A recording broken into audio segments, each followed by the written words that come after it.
Black Brits care too much about what others think, and that's why we keep losing diaspora wars. Now, firstly, I don't actually think it's possible to win a diaspora war, because I personally believe that it's inherently a fool's pursuit, a tournament where only L's can be won, if you will. But this is on the back of something that's been kicking off on Twitter for a while now, and like, I made a video about it in terms of like the origins of the word black from like an educational perspective, but now I kind of want to just chat. Those claims are being mainly made by FBAs and others whose ideologies I can't discern. Probably nothing good though. I'll make a comment about why people generally react so strongly whenever there's like a stereotype that Americans have about someone somewhere in the world. And it's because a stereotype that an American has makes it around the world and establishes itself before you get a chance to establish and assert yourself accurately. They literally become global stereotypes.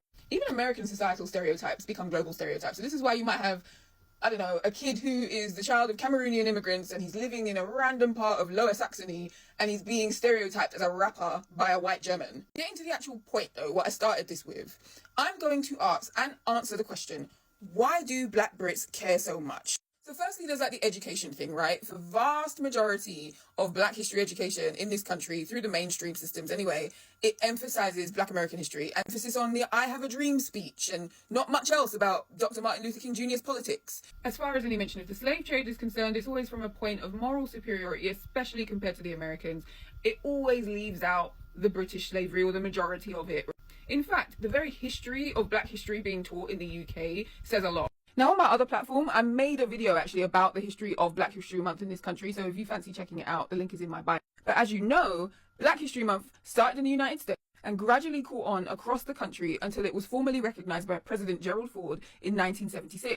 Now, the main founder of Black History Month UK, Akiaba Adai-Sebo, had actually participated in the educational movement during that time in the 1970s.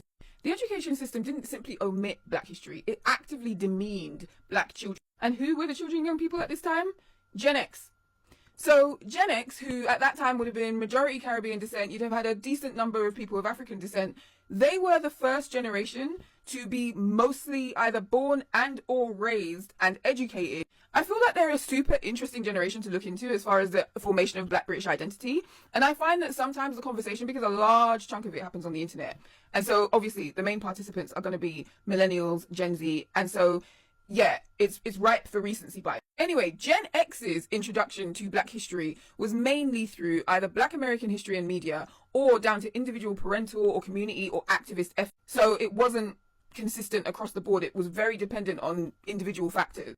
Gen X are actually a pretty interesting cohort to me because they grew up being both overtly excluded in British society. Like I said, the overt hostility that they face at school, out and about, etc. But their youth also coincided with the rise of multiculturalism and this idea of post-racial Britain, which I'll get to in a second. They also grew up being told that they weren't X or Y ethnicity of their parents, but that they're English or they're Scottish or whatever. That said, they had more closeness to their cultures than a lot of people today because almost all of them were the children of immigrants. It's not like now where, for example, many millennials like myself have at least one, if not two, British-born parents and so on and so on. I know families who are like easily 6 generations deep at this point and where it's only the founding members who were born abroad. So everyone after that, grandparent, parent, child, they're all British now. Depictions of Black resistance, Black pride, Black consciousness were either shaped by the Rastafari movement and the reggae culture that was coming out of Jamaica or the Black Power movement that was coming out of the United States. So basically, to be authentically and proudly Black didn't necessarily include Britishness.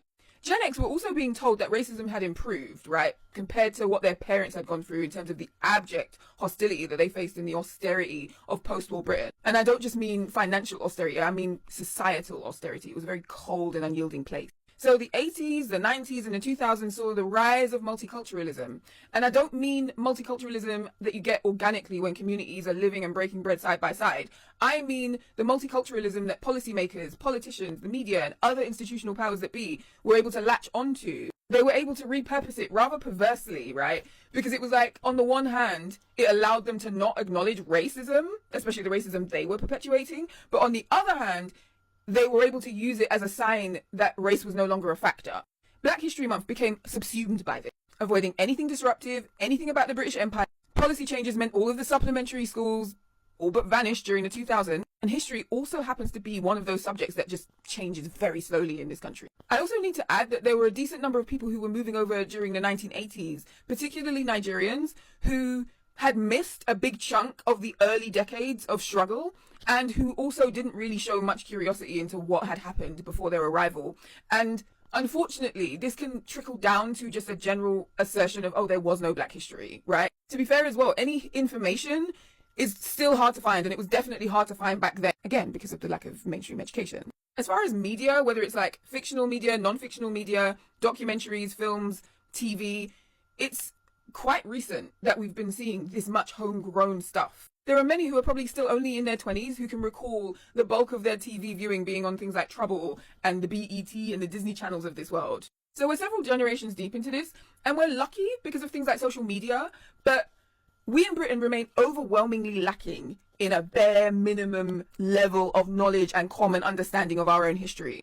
This is not the case for your average Black American. Even a person with a poor education, even a Black conservative, they're gonna have a consensus, even on things like slavery. Even when a Black conservative ends up being ahistorical and disrespectful in other ways, they're probably not going to say, do you know what, slavery wasn't that big of a deal. They're going to know detailed facts about slavery, whether it's in their state, whether it's in their region, whether it's general. They're going to know things about the civil rights movement. I think social media has been great in catching us up, but I also think it contributes to the noise, because a lot of Black Brits' impressions of their own selves and their own history is filtered through other people's stereotypes or other people's tellings and interpretations. Sticking with this lack of education generally, I have noticed that there is a difference in the way Americans employ rhetoric and persuasion. So it means that they can spin you in an argument, right? They can riddle an argument full of inaccuracies, but because of the way they framed it, because they've included facts, and because there's probably someone somewhere who's going to back them up, you are still partway through fact checking before half of the internet has co-signed them, and you can't recall your own history in the same way that you can recall that King Henry VIII had many wives. They can recount their history in that way.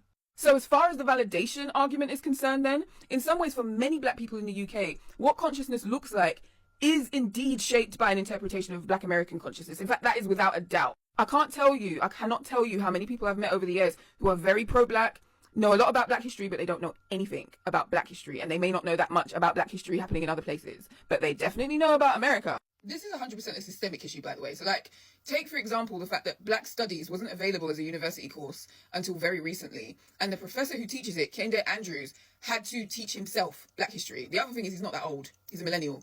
So, and then you've got Hakeem Adi, another professor who, he's somewhere between 50 and 60. In my opinion, that's not that old. Basically, Black scholarly tradition is new. There's also asymmetry in global awareness of Black struggles around the world. Like, they're normally contained to their locale, and this includes the struggles in the United States, by the way. The majority of the things that happen to people over there do not go viral. However, the world has collected to protest police brutality in the United States in a way that it hasn't done for any other group of Black people, perhaps, maybe with the exception of the NSARS movement, and even that I think was mostly diasporan centered.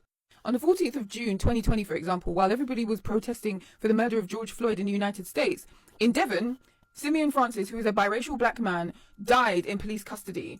And I remember wondering that weekend if anyone was going to really say anything during the protests about it. I wondered if any of the major organizations or activists and organizers, and I personally feel like it passed with very little ado. I have to ask then, what do you think would happen when Black Americans become more aware of our struggles? Because let's be real, there's still hypervisibility isn't a privilege. That millions of people may see your death online doesn't bring you back to life. State murder is still state murder. But also, it kind of does support the idea that anti-Blackness and racism actually do need to be rubber stamped by Black Americans to qualify as such. It does make them gatekeepers.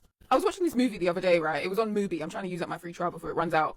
And the movie was called Burning, and it's a South Korean movie.